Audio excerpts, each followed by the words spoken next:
Respiration in organism standard 7 science semester 2નું first chapter છે. Respiration means શ્વાસ લેવાની પ્રક્રિયા દેટ ઓલ લિવિંગ ઓર્ગેનિઝમ્સ, આપણને ખબર છે કે લિવિંગ ઓર્ગેનિઝમ્સ પ્લાન્ટ્સ અને એનિમલ્સ, આ બે ટાઈપના લિવિંગ ઓર્ગેનિઝમ્સ હોય છે અને તેમના કેરેક્ટરિસ્ટિક્સ સ્ટાન્ડર્ડ 6માં તમે શીખી ગયા છો. કેરેક્ટરિસ્ટિક્સ ઓફ લિવિંગ ઓર્ગેનિઝમ્સમાં first most important living organisms માં જોવા મળતું કેરેક્ટરિસ્ટિક છે that is breathing or we can say respiration. So respiration એટલે શું? What do you mean by respiration?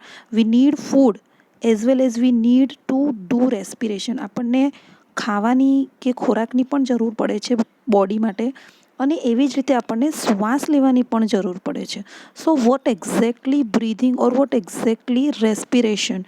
તો રેસ્પિરેશન એટલે મિનિંગફુલી જોવા જઈએ તો આપણું બોડી જે છે એ કોષનું બનેલું છે.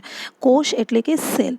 સેલની અંદર જે કંઈ પણ ખોરાક આપણે લઈએ છીએ that food is going to broken down. એ ખોરાક તૂટે છે અને કોષના લેવલ સુધી પહોંચે છે ત્યારે એ કોષમાંથી ક્યાંક એનર્જી, ઉર્જા અથવા તો શક્તિ કહી શકાય એ છૂટી પડે છે. તો જ આપણા શરીરને કામ કરવા માટેની જે શક્તિની જરૂર પડે છે એ મળી રહી છે. ઓકે, આપણે માત્ર ખોરાક લઈએ અને શ્વાસ ન લઈએ તો પણ ન ચાલે, because food is as necessary as breathing is also necessary. Okay, શ્વાસ લેવો પણ એટલા માટે જરૂરી છે કે જ્યારે કોષની અંદર ખોરાકના ઘટક તત્વો પહોંચે છે, એ ઘટકોમાંથી એનર્જીને રિલીઝ કરવા માટે આપણને ઓક્સિજનની જરૂર પડે છે. And this type of respiration is known as cellular respiration. The definition is given over here. The energy, the process of breakdown of food in the cell with the release of energy is called cellular respiration. This is called cellular respiration. Now cellular respiration take place in the cells of all the organism. બધા જ organisms જેટલા પણ સજીવો છે દરેકે દરેક સજીવના કોષની અંદર આ સેલ્યુલર રેસ્પિરેશન એટલે કે કોષીય શ્વસન જોવા મળતું હોય છે. Now this cellular respiration is again of two types, that is aerobic respiration and anaerobic respiration. દરેક સજીવને શ્વાસ લેવાની જરૂર પડે જ છે જો જીવન જીવવું હોય તો. પણ એમાં પણ જો કોષની અંદર જે બ્રેકડાઉન ઓફ ફૂડ કમ્પોનન્ટ્સ થાય છે એમાં અમુક ઓર્ગેનિઝમ્સમાં ઓક્સિજનની હાજરીમાં, that is in presence of oxygen, the glucose or the food components R going to broken down and energy is released. જ્યારે અમુક ઓર્ગેનિઝમ્સ એવા છે કે જ્યારે ઓક્સિજનની જરૂર નથી પડતી, without oxygen also they can release energy. તો કઈ રીતે પોસિબલ છે? નાવ ઇન એરોબિક રેસ્પિરેશન એટલે કે જારક શ્વસન જેને કહેવાય, જે ઓક્સિજનની હાજરીમાં થાય છે, food can also B broken down without using oxygen and food can be broken down with the help of oxygen. When in aerobic respiration, the food or the glucose molecule is broken down into carbon dioxide, water and energy. તો આ ત્રણ વસ્તુ બનશે. This equation is very important. Glucose converts into carbon dioxide, water and energy in the presence of oxygen, then it is known as aerobic respiration. આપણે as a human being જેટલા પણ developed organisms છે, સજીવો છે, એ બધામાં મોટા ભાગે aerobic respiration જોવા મળતું હોય છે. દે use oxygen for the energy production. While for example yeast જેવા જે સજીવો છે, yeast is one type of plant કે જેની અંદર યુનિસેલ્યુલર છે, એમાં એનારોબિક રેસ્પિરેશન જોવા મળતું હોય છે. That is glucose is broken down into alcohol, carbon dioxide and energy. Here water is not prepared, but only alcohol is going to prepared. Carbon dioxide is released and energy is also released, but oxygen is not utilized by the organism. That is known as anaerobic respiration. ગ્લુકોઝનું breakdown થઈ અને alcohol, carbon dioxide અને energy release થાય છે. This kind of respiration is known as anaerobic respiration. Okay, that's why these single celled organisms are mostly used in fermentation. મોટાભાગે આપણે bread કે આથાવાળી વસ્તુઓ બનાવીએ છીએ, at that time yeast powder આપણે યુઝ કરતા હોય છે, બેકરી આઇટમ બનાવતા હોય છે, because they can grow anaerobically. એ એકમાંથી ડબલ ઘણા બધા થતા હોય છે, તો તે ઓક્સિજનની જરૂર નથી પડતી, આપણે એને ઢાંકીને રાખીએ છતાં પણ ઘણો બધો ગ્રોથ કરતો હોય છે. Okay, now again anaerobic respiration is also present in our muscles. આપણે જ્યારે બહુ જ હેવી એક્સરસાઇઝ કરીએ during cycling, walking, many hours, weight lifting, these are the different activities done by a person. At that time glucose is not completely broken down into water and carbon dioxide, but it is partially broken down into lactic acid. Lactic acid બને છે અને energy release થાય છે. જ્યારે આપણે ખૂબ જ heavy exercise કરીએ કે દોડીએ ત્યારે આપણા મસલ્સ જે છે ને એની અંદર ક્રેમ્પ થઈ જાય. Muscles are going two cramp, એટલે કે આપણા મસલ્સમાં દુખાવો થવા માટે, આપણા સ્નાયુઓ દુખે, પગ દુખે, હાથ દુખે. તો એ ધેટ ટાઈમ લેક્ટિક એસિડ જે છે ને એ આપણા સ્નાયુઓમાં એનો ભરાવો થાય.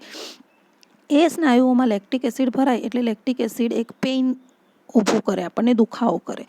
હવે એનાથી જો આપણને રિલીફ જોઈતું હોય તો એટ ધેટ ટાઈમ આપણે થોડા રિલેક્સ થઈએ, થાકી જઈએ દોડીને કે એક્સરસાઇઝ કરીને, ત્યારે શું કરીએ, આપણે બેસીએ, થાક ઉતારીએ, અથવા તો ગરમ પાણીથી શેક કરીએ, રિલેક્સ થઈએ, મસાજ કરીએ, તો એ બધી એક્ટિવિટીઝથી આપણને સારું લાગે. That means we need some more amount of oxygen. When we supply this oxygen to our body or the muscles, the lactic acid is completely broken down into carbon dioxide and water. જ્યારે આપણે આવું કંઈક activity કરીએ છીએ, એટલે કે massage કરીએ, hot water બાથ કરીએ, એ ટાઈમે લેક્ટિક એસિડને ટાઈમ મળશે એમાંથી કાર્બન ડાયોક્સાઇડ અને વોટર બનાવવા માટેનું.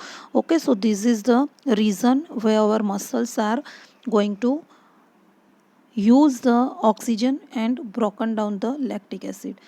What is breathing? Breathing is a combined process of inhalation and exhalation.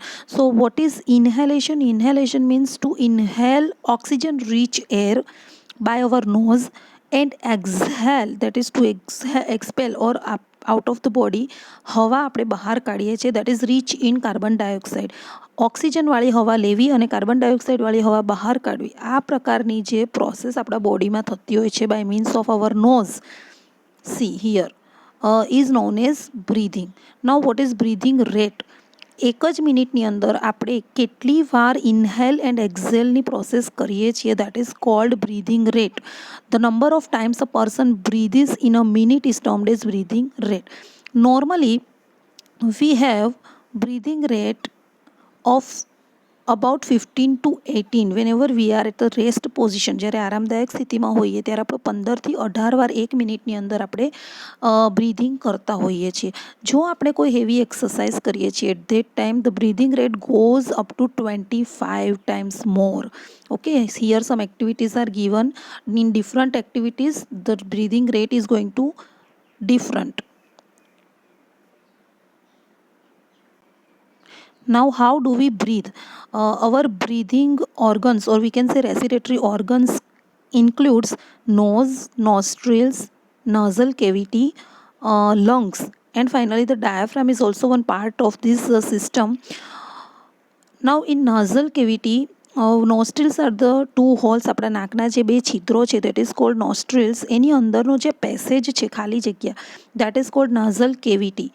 એ અંદર જાય છે ત્યારે ટ્રેકિયા અથવા તો વિન્ડ પાઇપ એટલે આપણી શ્વાસ નળી, ત્યાંથી હવા અંદર બે લંગ્સમાં જાય છે, દેટ ઇઝ બે ફેફસા, રાઇટ અને લેફ્ટ બે ફેફસા છે એમાં જતી હોય છે. That lungs are present in chest cavity. Okay, chest કેવિટીમાં એટલે કે છાતીના ભાગમાં આવેલા હોય છે. એક્ઝેક્ટ એની નીચે ડાયાફ્રામ, એક પાતળો ચામડીનો પડદો આવેલો હોય છે કે જે આપણા બોડીમાં, here it is given, this is the diaphragm, these two are the lungs, right and left. Here nasal passage is given, trachea, lungs and ribs are given. Okay, જ્યારે આ છે આપણી respiratory system. Here one information is given about the સ્નીઝિંગ process. આપણને છીંક આવવાની process થાય છે, તે કઈ રીતે થાય છે? તો જ્યારે નાઝલ કેવિટીની અંદર જે હેર આવેલા છે, રૂવાટી આવેલી છે, એની અંદર જે કચરો અંદર જાય, whenever we breathe in, okay, અંદર હવા જાય ત્યારે હવાની સાથે ઘણા બધા ડસ્ટ પાર્ટિકલ્સ પણ અંદર જતા હોય છે. એ ડસ્ટ પાર્ટિકલ્સ જ્યારે આપણા નોઝમાંથી જાય છે નઝલ કેવિટીમાં, તો ક્યાંક અંદરની હવા બહાર કચરાને ફેંકે છે. That is known as સ્નીઝિંગ. Now this is the mechanism of breathing.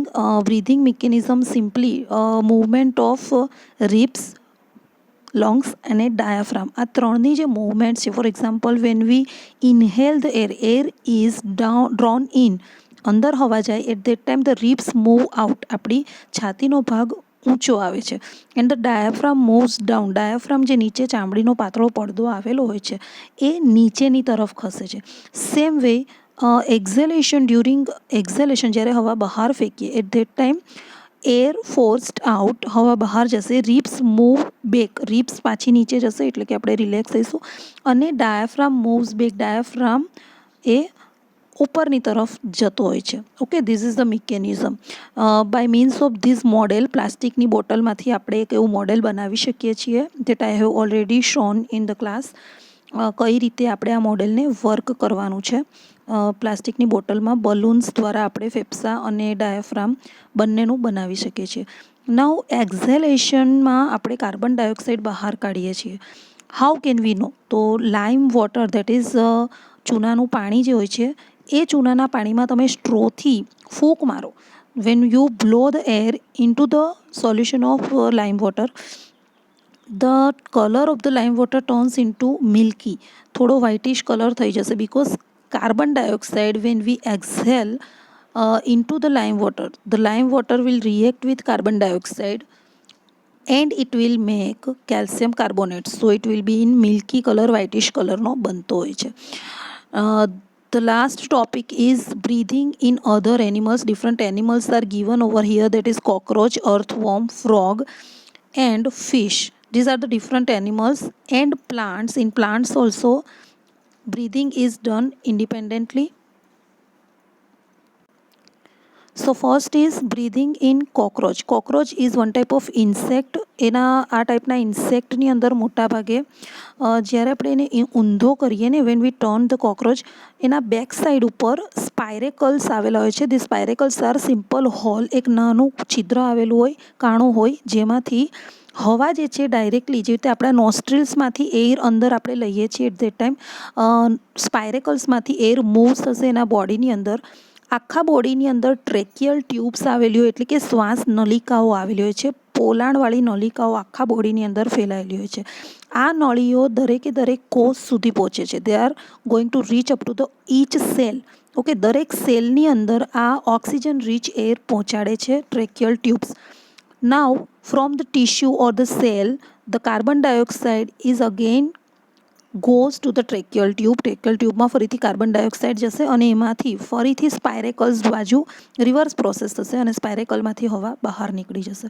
Okay, so this type of mechanism is present in cockroach like insects, not in all the animals, insects, all the insects, but only this cockroach type of insects, they have this type of mechanism. Earthworm, we know that they live in soil and their skin is very moist and slimy, so they will breathe through their skin. As well as frogs are also animals, they live in water as well as on land. So when they are in water, they will breathe through their moist skin, and when they are on the land, they will breathe through their lungs. So two types of breathing mechanisms are there in frog. While in water animals, most probably in fish, gills are present. Gills are having so many blood vessels, they are going to capture the oxygen, dissolved oxygen directly from the water and release carbon dioxide. So by means of gills, they are going to breathe.